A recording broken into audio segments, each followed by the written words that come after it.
Kejaba ayo luwih dhisik aku lan kowe nunjukake rasa syukur marang ngarsaning Gusti kang numbing dumadi Allah Subhanahu wa taala. Ya gandeng atiku lungguhan dina iki aku kowe lan kabeh para kanca-kanca Sanggar Badranaya, kepara mligi marang pepundhenku Bapak Suyono Ibu Umi kepala desa Koripan Sagota Wongso iki isih pinaringan Syekh Nugroho wujuding kabagas parasan lan kang wilujengan lho ngono mak ya mergo saka kuwi tenan dina iki awake dhewe sosowan mergo tinimbalan Mbah Yono utawa kanakune biyen kuwi wis Mbah Notol mergo ya wis cilik iki wadanane ngono ya dina iki panjenengane Pak Suyono Pak Kepala Desa Koripan netepi darmaning werda ngentas pitulusken putra Mas Hafid kang wis pirang dina kepungkur kae jauh kelawan Mbak Alvin saka Blumpang Tangkal Sawurana lan iki mau nduk merga ya wis sepasaran banjur diadani upacara wisudan kali dharma ing kene ngono ya wah acarane iki wis nganti 3 dina ngono ya dek wingi bengi wis kawitan terus ya payupan dek nyawan payupan dek mambengi payupan karo campur sari lan bengi iki dibacokake gelar kelire saka wengi pas isih dibacokke sesuk esuk lho sesuk apa mak murwa-murwa la ora gajah-gajahane sesuk bengi tenan apa ora iya kok menawa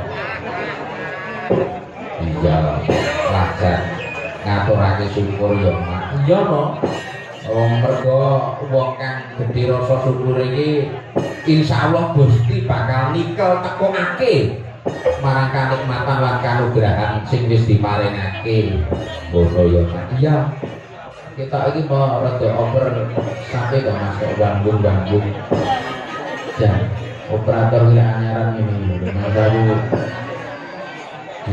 lan sampai sore mau nganti rambutnya ibu tek sana liko nah mulai mikir dan alhamdulillah nduk sowan eneng Desa Koripan bengi iki setelah tahun 2019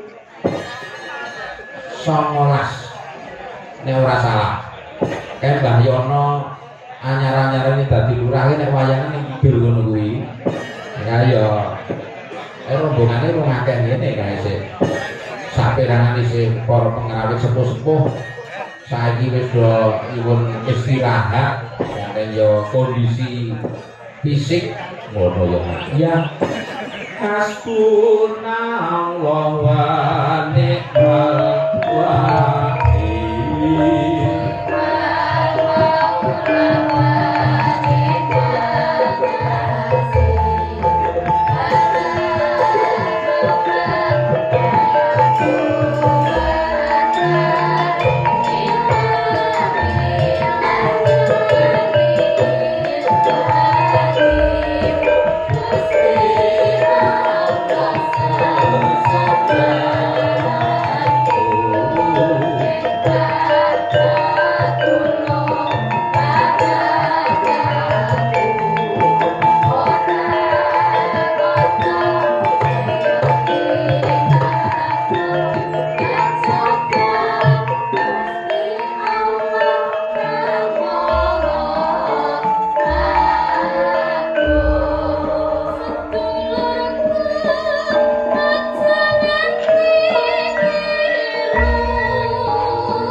piran ngelingi yen tos temne amung Gusti Allah papan kanggo sumindhe bro ngono ya iya aja nganti kok kaya surasaning tembang kuwi mau kesusu keseluruh bagian pangeran liyan ku ora becik ngono iya dosane ora ono sing kena diampuni kok ngono ya iya lho wah full tim ngono iya iki bengi iki sing asta pendaki Mas Rendra Satya Subagong sarjana seni iya alhamdulillah dia ini bengi setelan nganti masuk angin aku ngajar ayo ndelalah ngademi rajama kaya matur nuwun tangga-tangga Sanggar Badranaya disengkuyung Mas Ahmad Saifuddin saka ngendi iki saka Wates Kecamatan Jenangan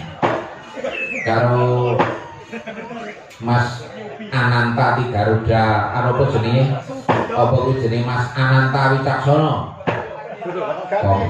kok ngendi iki saka Sumarata ya alhamdulillah iki mau paring sabiyantu mergo kancane dhewe sing loro ra iso nyestreni ngono iya matur nuwun Mas Nata Mas Udin dan Mas Udin Mas Nata beberapa kali nggih nderek berkahi mriki alhamdulillah matur nuwun panjenenganipun menika ugi dipun derekaken pesinden Mbah 1 2 3 4 5 6 meniki sesuai kali panjenengane Mbah Lurah ingkang kidul piyambak menika wit kolomben pun wonten mriki nggih Bu nggih Bu Sumarti nah menika sinden baku menika wah Badranaya ini ra disuwi Bu Marti wis dan kaya pitik babone ilang kae.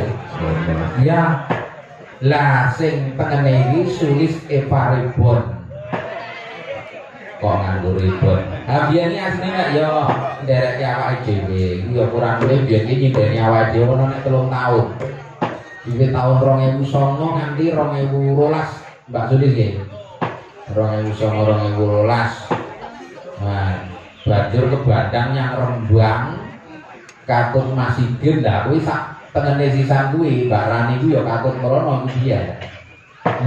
Alhamdulillah niki iso berkahi kula mulih ngeten iki wayangane alang ujure sakniki. Cara Ponorogo nggih ngeten iki.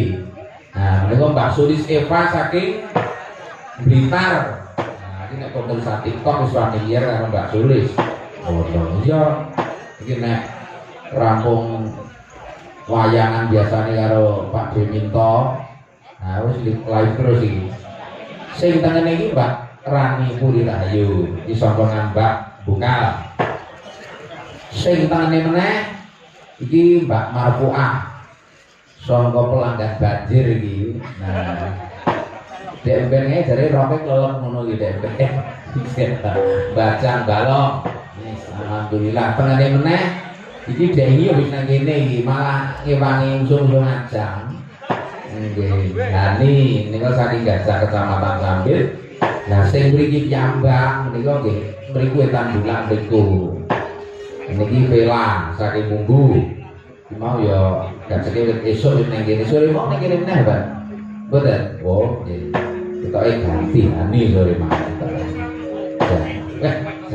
Alhamdulillah ya Mak. Iya. Iya bengi iki disengkuyung karo kadang-kadang delayan campur sari ngono ya lan ora lali tak aturake wayangan bengi iku do disiarake secara langsung Jobe Multimedia Record karo kanca-kanca kita ya akeh sing iki mau record napa live nah mang tulis tenggen kertas mriku kula saged nyebutke ra ana tulisane aku bingung oleh tak waca ndak malah dikira aku dukun iso nerawan. Ya, kebat. Hingga ya diberiake karo Cak Yudo CS. Kok mau disebut CS? Ya, kalau mongso ya karo kae ngono. Ya ora nek karo ning kene iki ya karo kae. Kang alus-alusan rumiyin, Bu. Nyuwun kados padatan. Kula ngambang rumiyin, Bu. cara kuno ya wong awake dhewe mbok canging desa payange ra cara kunar melu-melu kalongan saiki ora nuntut ya mangga Bu.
Sapa lho?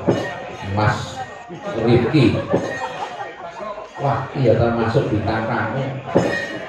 Oh, no. Iya, maka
alhamdulillah nduk siang nek wis ngene iki wis terasa nek layangan tenang ngono ya. Iya. Nah, jan bengi iki ya cuaca ya mendukung. Delalah jan sekti tenan ya to iki. Bayono kagungan bersoe rong dina bulane bengi iki puwadang kenceng terus lho. Ngono. Iya. Oh ya nyenengke tenan iki iso dulur-dulur iso do ngrumpuk iras pates melu tirakatan napaki bali wis mari Mas Habib sekalian garwa ngono. Ya iya ngiras pates karo dulur-dulur para pedagang iki ya beda laris kabeh, do payu kabeh dodolane nduk. Ngono ya Mas. Iya. Ayo ndak saben nek kanca-kanca dodolan iki nek laris nang aku ya melu seneng ngono ya mau tak konconi rintip wit saka Pandhean Ngidul nganti tekan Ngidul kono iki sing dodolan iki ya sawetara lumayan akeh ngono ya iya lah ini tak yudo perahu dari nah, Mas Dupe turun dikondisikan di Ungarien kalau tak jatuh karo Mbak Sulis tenang Mbak Sulis Ribon ini tak telur Sulis Ribon saja ya kantor Mbak Sulis nah biasa mikir dalam Mas Dalang pripun iki kabare dangu mboten pinangira sami wiluja pangestunipun menika pinaringan sehat ugi sehat jiwa raganipun. Nah niku baku. Nggih, panjenengan langkung ngoten to? Pangestunipun raketan nggih kaya napa kahanane nggih tasih. Wilujeng ya ragane ya jiwane. Jan buang lho mboten disindeni panjenengan lho. Nggih tamu sangat. Niku napa ndak kula ten bener bintang tamu tapi kula kok seragame ngeten iki. Amargi kula niku sampun nderek jenengan awet taun 1945. Baik. 2009. Nggih 2009. 1945 ya kaya kekarang syukur-syukur mangko ya Indonesia merdeka. Nalika menika tesih kula tesih ajar. Nggih. Panjenengan begitu tesih ajar to nika. Wah, ajar mau ora kalah nih. Nggih, saniki pun zaman sumonten. laris yang boten jaman. Nggih, wonten. Nggih. Terus dalami napa malih jenengan? Dalangi sing kesro-kesro barang niku kok. Nggih, alhamdulillah Mbak Sulis. Niki wau kok nggih alhamdulillah panjenengan selo saged kula selane. Oh niki kathah selane kula. Adate iki ndak kula kontak Mbak Sulis saged boten nih Mas. Pak anu main ngono lho. Jane niki dalu niki kula jane nggih main ning demi panjenengan. Wah iya. Iya rumah saku kok. Anu aja kabar-kabar cari anakku melu. Marai kacau iki kok kacau. Nggih. Matur nuwun Mbak Sulis, nah luar biasa. Kangen kali swantune panjenengan mbok nyobi setunggal ngaten merdika menapa ingkang panjenengan aturaken. Langgam mawon nggih. Boleh. Ning dibawani lho nggih.